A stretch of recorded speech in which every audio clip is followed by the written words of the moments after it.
बिस्मिल्लाहिर्रहमानिर्रहीम। मुनीर नियाज़ी साहब की एक पोएम है जिसमें वो कहते हैं हमेशा देर कर देता हूँ। अगर मैं अपने लॉ स्कूल के पहले 5 साल को देखूं तो मैं किस चीज़ में देर कर चुका हूँ, ये कि मियाँ साहब को लेट ज्वाइन किया। पहले ज्वाइन करता तो पता होता कि पहले 5 साल अपनी वकालत के किस तरह गुजारने चाहिए थे या लॉ स्कूल ही किस तरह गुजारने चाहिए था। इस चीज़ को मियाँ साहब से डिस्कस किया। वक्तन फ़वक्तन मियाँ साहब की रील्स आपके सामने आती हैं जिसमें वो हमारे यंग लॉ इंटर्न्स को, लॉ स्टूडेंट्स को, यंग एसोसिएट्स को ट्रेन करते नज़र आते हैं।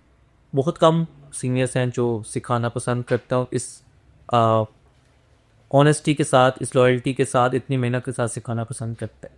तो आज हमने इस वीडियो का मौजू ये रखा कि जो बच्चे हैं वो अपना लॉ स्कूल का टाइम किस तरीके से मैनेज कर सकते हैं और उन्हें क्या करना चाहिए। ये ऐसा सवाल है जो कि कोशिश तो बहुत लोगों ने की आंसर करने की, लेकिन कोई कंक्लूसिव आंसर इसका दे नहीं सका। कुछ जिस तरह हम पढ़ाते भी हैं, मियाँ साहब पढ़ाते हैं, मैं पढ़ाता हूँ, हमें भी सुनने में आता है कुछ टीचर्स कहते हैं कि इस तरीके की प्रैक्टिस करनी चाहिए, कुछ कहते हैं कि बिल्कुल कोर्स नहीं जाना चाहिए। तो हमारा इस वीडियो का मकसद ये है कि आपको एक conclusive road map, plan, mind map दे दिया जाए कि आपने अपने लॉ कॉलेज का सफ़र किस तरीके से तय करना है। और इसको बताने के लिए एक उस्ताद, एक प्रैक्टिसिंग लॉयर से बेहतर कोई नहीं हो सकता। तो चलते हैं मियाँ साहब के पास। मियाँ साहब, वालेकुम सलाम। मैंने तो देर कर दी, लेकिन कुछ बच्चे अभी भी लॉ स्कूल के अंदर मौजूद हैं, कुछ अभी एडमिशन लेकर आए होंगे। किस तरीके से अपने लॉ स्कूल पर टाइम गुजारना चाहिए? विशाल, पता है कि अभी सिंस सर्दियों की छुट्टियां हैं तो बहुत सारे विंटर इंटर्न्स आपके पास आ रहे हैं। तो I ask this question very often to them कि जी आप लोग लॉ स्कूल के अंदर हो तो अपना टाइम किस तरह स्पेंड करते हो। अच्छा, मेरे पास अपने ऑफिस के अंदर दो किस्म के मॉडल हैं। एक मेरे पास एसोसिएट या इंटर्न्स जो यूनिवर्सिटी ऑफ लंदन के स्टूडेंट्स, और एक मेरे पास पाकिस्तानी लॉ डिग्रीज जिसे लॉ कॉलेज के हैं, यानी प्राइवेट पाकिस्तानी यूनिवर्सिटीज के स्टूडेंट्स। ये दो टेस्ट मॉडल्स हैं जिनकी बेसिस के ऊपर मैं बात कर, और बड़ा वेमेंटली मैं इस बात को यानी आपके सामने रखूंगा कि जो यूनिवर्सिटी ऑफ लंदन के बच्चे हैं या LUMS law school, Sheikh Ahmad Hassan law school के जो बच्चे हैं, या फिर किनेट की जो बच्चियां हैं, इनकी कॉन्सेप्चुअल क्लैरिटी बहुत अच्छी, बहुत कमाल की है कॉन्सेप्चुअल क्लैरिटी। यानी अगर आप किसी यूनिवर्सिटी ऑफ लंदन के बच्चे से किसी कॉमन लॉ प्रिंसिपल की बात करोगे तो वो बहुत अच्छे तरीके से आपको समझाएंगे।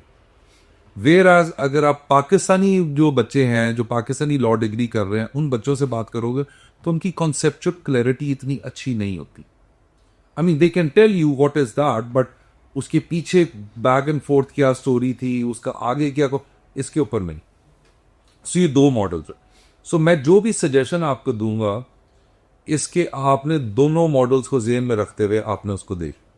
पहली बात, बहुत सारे लोग इस बात को एडवोकेट करते हैं, आर्ग्यू करते हैं, बच्चे भी मेरे पास आते हैं तो वो कहते हैं कि जी हमारे टीचर ने या हमारे सीनियर ने कहा है कि जी आपने लॉ फर्म्स को ज्वाइन नहीं करना। मेरा ये इससे ऑल टुगेदर डिफरेंट फिलॉसफी है कि, और ये फिलॉसफी मैं इस वजह से बता रहा हूँ क्योंकि that's how I had been trained by my father and it worked very well for me. तो मेरा अपना ये मानना ये है कि चाहे आपका फर्स्ट ईयर हो, चाहे आपका लास्ट ईयर हो या 10th सेमेस्टर हो, जो भी हो, आपने हर साल दो इंटर्नशिप्स लाजमी करनी है, विंटर और समर इंटर्नशिप्स, उन किसी भी फर्म्स के अंदर। और बेहतर है प्रेफरेबली कि आप उन फर्म्स को डिफरेंट तरीके से करें। कभी आपने टैक्स की कर ली, कभी सिविल की कर ली, कभी कॉर्पोरेट की कर ली, कभी क्रिमिनल की कर ली, because you get to have a flavor and idea how things work in different areas of law, और ultimately when you end up doing your law degree तो उस सूरत हाल के अंदर आपने आपके माइंड को, आपकी अप्रोच को कौन सी सूट करती है। तो that is one. For sake of argument, there is a student, he end up in a law firm, but the most important thing is कि अब उस लॉ फर्म में करना क्या।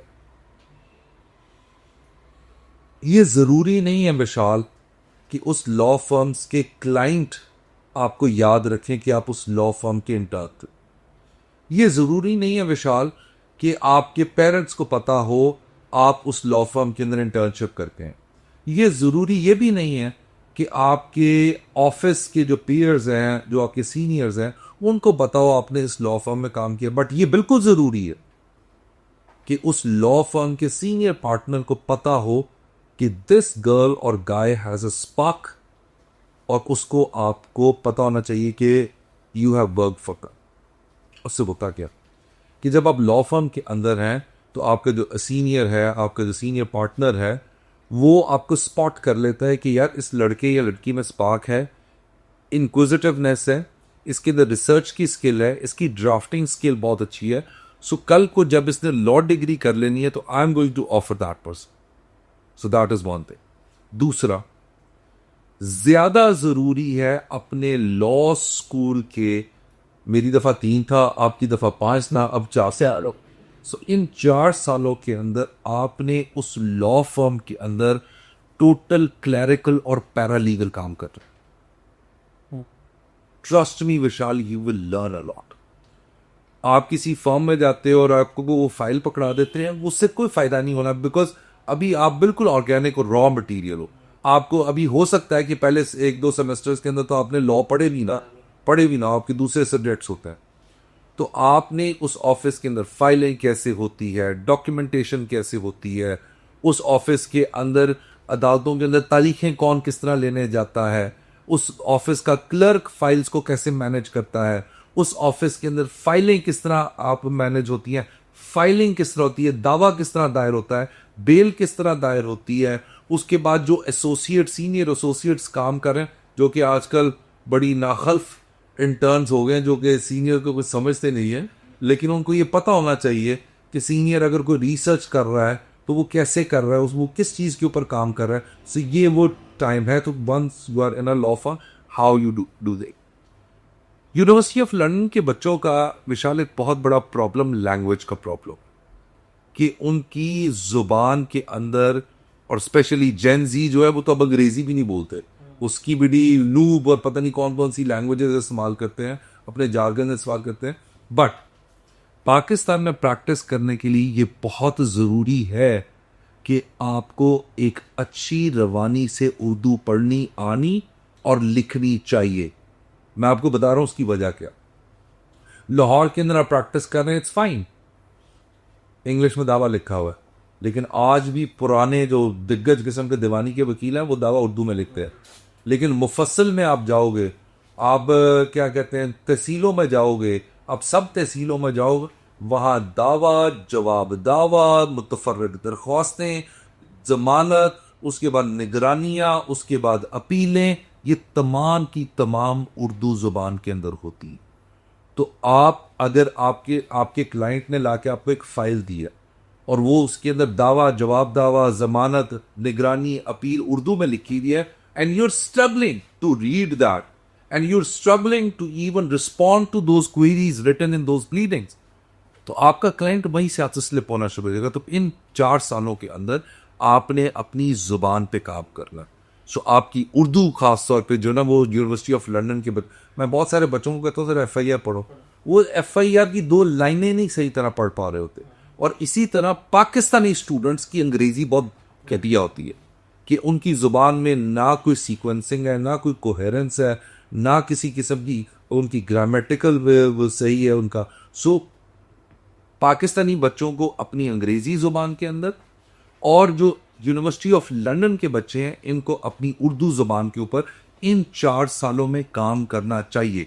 कोई मर्डर रेफरेंस देख लो आप, कोई जमानत देख लो आप, FIR उर्दू के अंदर है, पुलिस की ज़िम्नियाँ उर्दू के अंदर है, दावे आपके उर्दू के अंदर हैं, और यानी सो ऑन एंड सो फोर्थ। मैं आपके पास सिर्फ लाहौर से तो नहीं केस आना, आगे चीचों की मलिया से भी आएंगे, कग्गे मित्र से भी आएंगे, पाबड़ा से भी आएंगे। सो आपके पास जहाँ से भी केस आएगा वहाँ पे लैंग्वेज उर्दू के अंदर ड्राफ्ट की जाती है। और अल्टीमेटली अब ये ज़रूरी नहीं है कि उर्दू में दावा लिखा हुआ तो आपने उर्दू में जवाब दावा देना, आप इंग्लिश में भी जवाब दे सकते हो, लेकिन जब आप पढ़ ही नहीं पा रहे तो आप उसका जवाब कैसे उसको लिखोगे। सो आपने अपनी लैंग्वेज पर बहुत काम कर। दूसरा विशाल, केस मैनेजमेंट बहुत ज़रूरी है।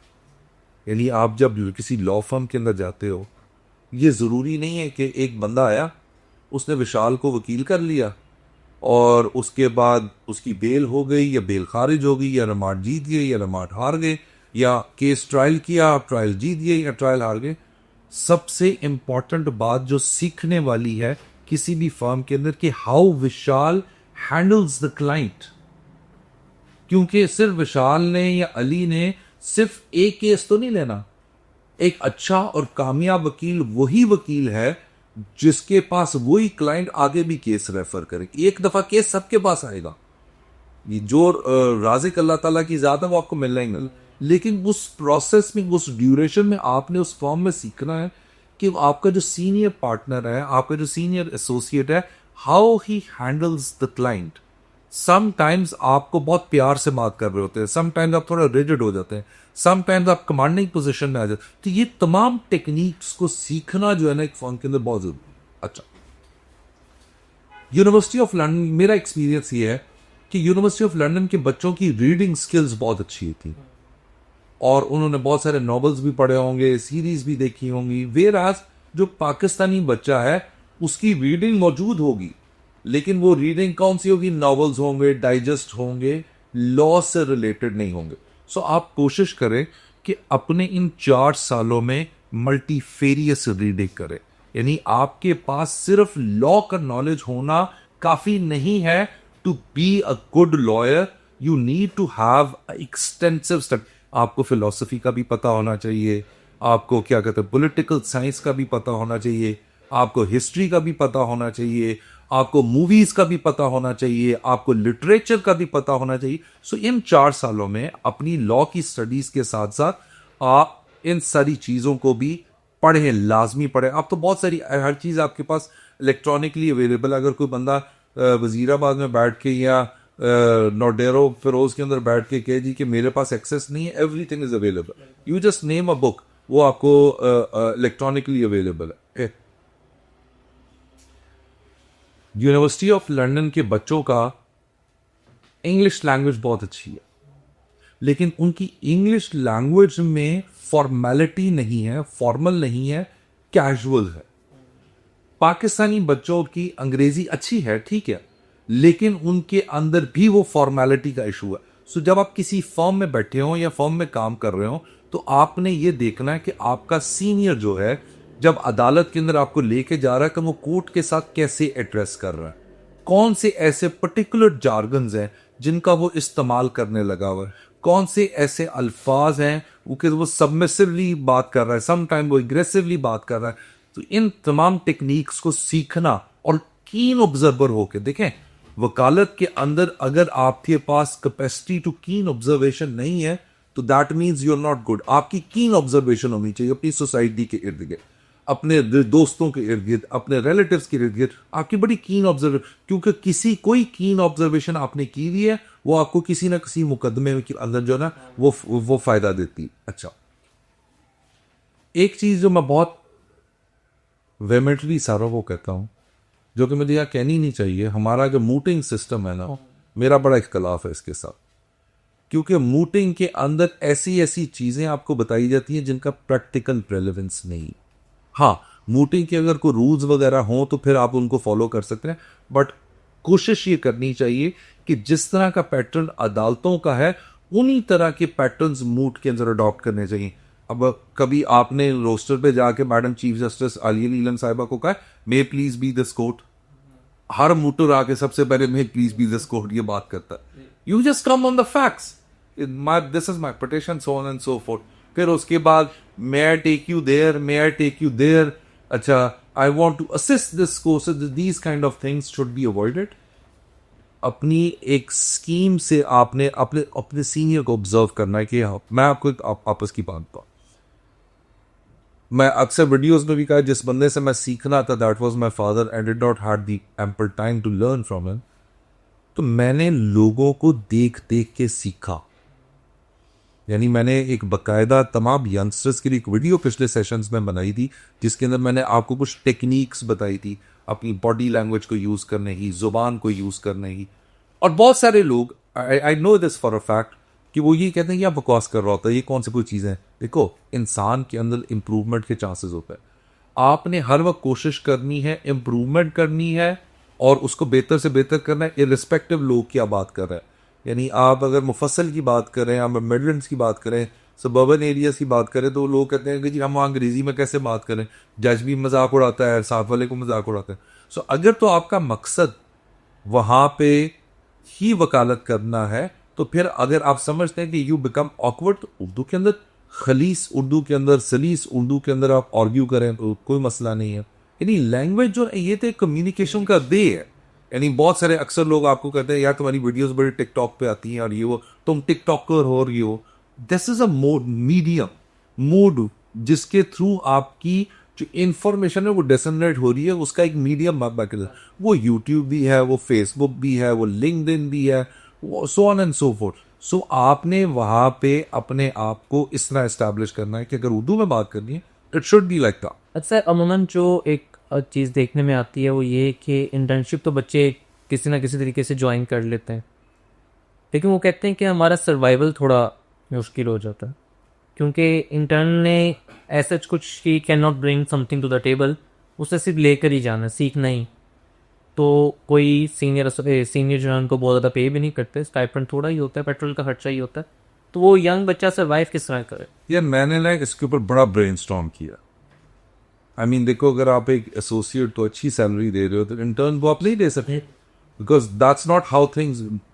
मैं ये नहीं कहता कि that's not how things work. If you are making money you should share that portion with your associates and with your intern. But मैं आज आपको एक ऐसी फैसिलिटेटिव वे ऑफ प्रैक्टिस बताऊंगा जिससे हर लॉ स्कूल का बच्चा पैसे बना सकता है। That is called transactional practice. IPOs करवाने के लिए कोई लाइसेंस नहीं चाहिए, एससीसीपी में कंपनी रजिस्टर करवाने के लिए कोई लाइसेंस नहीं चाहिए, टैक्स रिटर्न्स फाइल करने के लिए कोई रजिस्टर, और इसी तरह बहुत सारी ऐसी एंसिलरी एडमिनिस्ट्रेटिव प्रोसीडिंग्स हैं जिसके लिए you don't need a license. So आप जब लॉ स्कूल के अंदर हैं तो इस तरह की एंसिलरी एरियाज को एक्सप्लोर करें, और उसके अंदर यानी बहुत सारे बच्चे, मैं तो अभी आई काउंटेड फ्यू पीपल जहां से मुझे आइडिया है कि वो कंपनीज की टैक्स रिटर्न्स वगैरह अपवर्क से लेके वो फाइल करने लगे हुए हैं, फिर उसके बाद ड्राफ्टिंग्स वगैरह कर रहे हैं, फिर उसके बाद रिसर्च करके दे रहे हैं। सो ये बहुत सारे एरियाज हैं जहां से एक इंटर्न एक अच्छे पैसे बना सकता है, जिससे वो एक जिसे कहते हैं reasonable standard of life maintain कर सकता है। सो हर वो बच्चा जो लॉ स्कूल के अंदर है वो ट्रांजैक्शनल एरिया ऑफ प्रैक्टिस को एक्सप्लोर करे। अगर आपका सीनियर नहीं देता वो जाने, और वो ये नहीं क्यों नहीं देता, that's his fault, but I am giving you as if he doesn't give. लेकिन आपके पास तो ये ऑप्शन अवेलेबल है, आप ट्रांजैक्शनल प्रैक्टिस करें जिसके अंदर आप कंपनीज रजिस्टर करते हैं। बहुत सारी पावर ऑफ अटर्नीज की प्रोसीडिंग है जो रजिस्ट्रार के पास है, you don't need a licence for that. उसको लोकल कमीशन अपॉइंट होता है, that is a lawyer, but document को लिखना, डॉक्यूमेंट को बनाना, डॉक्यूमेंट के ऊपर वो उसकी वेरिफिकेशंस करवाना, ओथ कमीशनिंग करवाना। So these are the things जो जिससे you can make a money out of it, because otherwise if you are financially well off तो then you are very comfortable in a law firm. But this is the area of practice which can be explored by those who are not well off. So वो इसको explore करके यहाँ से बहुत एक अच्छी income generate कर सकते हैं। सर, एक एज अ टीचर मैंने एक अलमिया जो हमारे लॉ प्रोग्राम्स में देखा है कि मुझे तकाप हुआ कुछ फाइनल ईयर स्टूडेंट्स को पढ़ाने का, और जब आप कोई दूसरा सब्जेक्ट की पढ़ा रहे होते हैं तो अमूमन आपसे कुछ वो आपके एरिया के मुतालिक भी सवाल पूछते हैं, या आप एज अ टीचर ही पूछते हैं। तो मैंने एक चीज़ जो फील की कि फाइनल ईयर स्टूडेंट्स में, और मैं एक पर्टिकुलर स्कूल की बात नहीं कर रहा है, been teaching in different colleges as well, तो वहाँ पे भी मैंने ये चीज़ ऑब्जर्व की कि बच्चों को एफआईआर लिखना, सूट ड्राफ्ट करना, या जो प्रैक्टिकल काम एडवोकेसी के थे वो नहीं आता। उनका ज़हन ये था, या उनकी कंडीशनिंग लॉ कॉलेजेस में ऐसी की गई कि आप जब बाहर जाएंगे, एक फर्म को ज्वाइन करेंगे, आप ये चीज़ें प्रैक्टिकल सीखेंगे। थेरीज और प्रैक्टिकल डिफरेंट है। मेरा सवाल आपसे यह है कि ऐसा क्यों नहीं है कि 5 साल या 4 साल लगाने के बाद बच्चा ऐसा ट्रेन होके निकले कि वो बाहर मार्केट में जाके केस पकड़े और जाके केस को डील कर ले। अच्छा, इससे मेरा थोड़ा सा इख्तलाफ है। देखो बेटा, मैं आपको एक बात बताऊं, किसी लॉ स्कूल के स्टूडेंट का लॉ फर्म में इंटर्नशिप करना is basically his exposure to the areas and the field of law. he cannot practice. He shouldn't be appearing in the court because that's illegal. Punjab Bar Council practitioners prohibits it. ठीक. Now,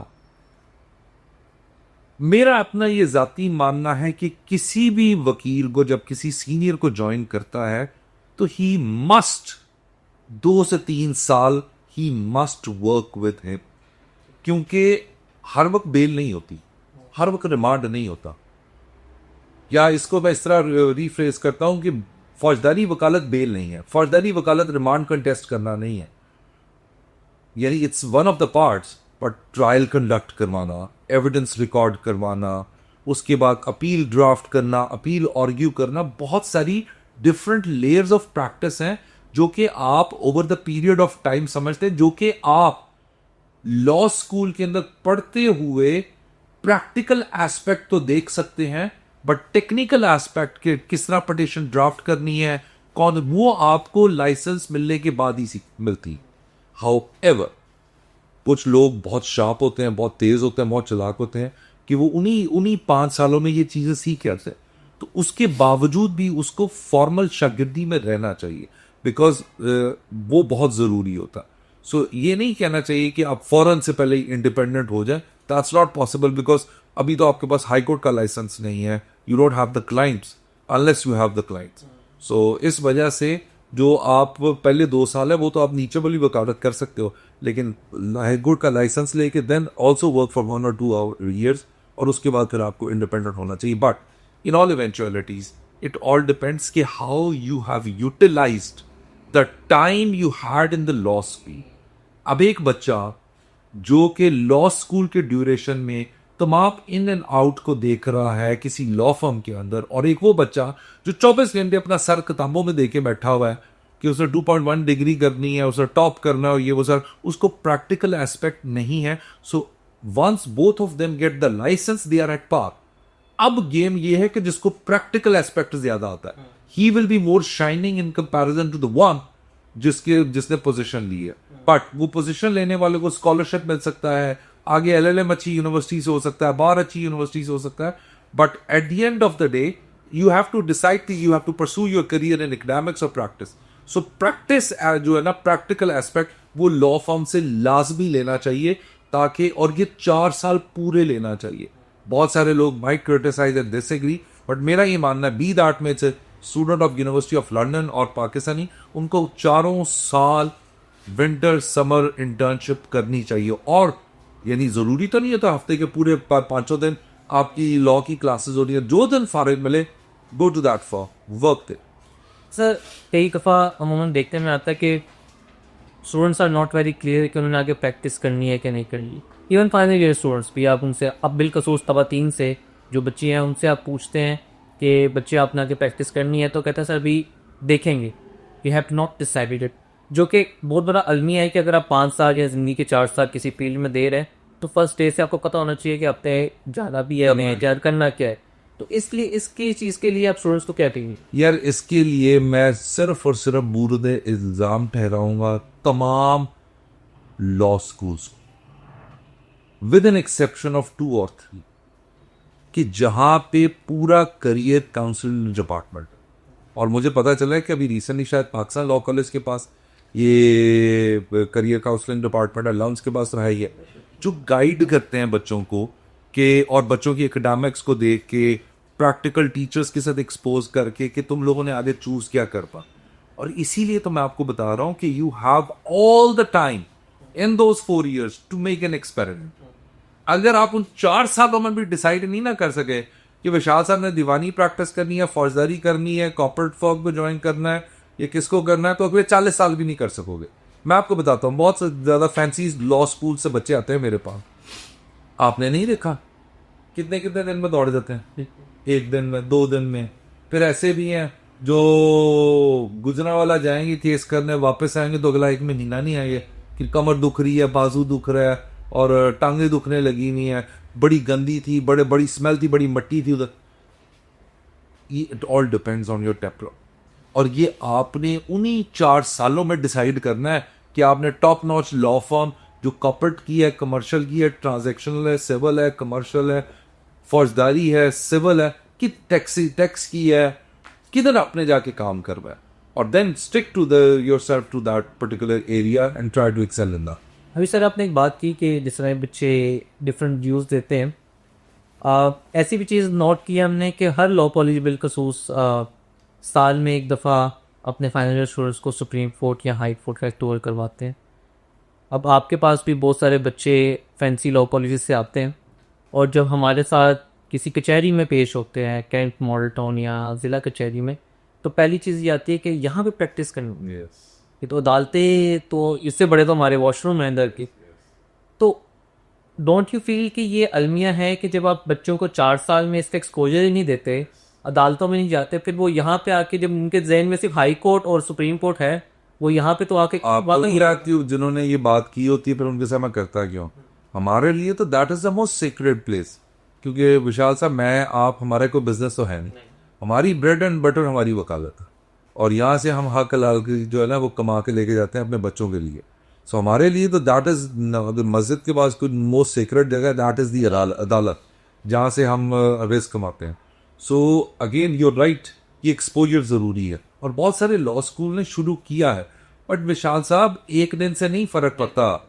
हो सकता है जिस दिन उनका उस जिला कचहरी की उस अदालत का विजिट हो, उस दिन इतना रश ना हो, इतनी लिटिगेशन ना पड़ी हो, यानी आप जिला कचहरी जाओ, कैंट जाओ, मॉडल टाउन जाओ, सेशन कोर्ट जाओ, खवे से खवा चल रहा होता है, यानी आपको तो उसको खोज नहीं होती, क्योंकि आपके दिमाग में होता है I have to get that relief for my client, और वो दिमाग में चल रहा है। तो मुझे क्या फर्क पड़ता है कि स्मेल आ रही है, मट्टी है, कपड़े काले हो रहे हैं, I don't care that, because जिस बंदे ने, मुझे नहीं पता, यानी मेरे साथ तो जाती तौर पे ये हुआ है कि क्लाइंट ने मुझे अपनी बकरियां बेच के फीस दी गया, और ये 2025 की बात है। उसका सर्विस का मैटर याद है ना, अब्बू बाबा जी जो है उन्होंने अपनी बकरियां बेच दी था रमजान से, उन्होंने अपनी बकरियां बेच के हमें अपने पैसे दिए थे। So the thing is this कि उस वक्त मेरे, आई डोंट केयर कि मट्टी है या क्या है, पसीना है, धूप है, फलाना।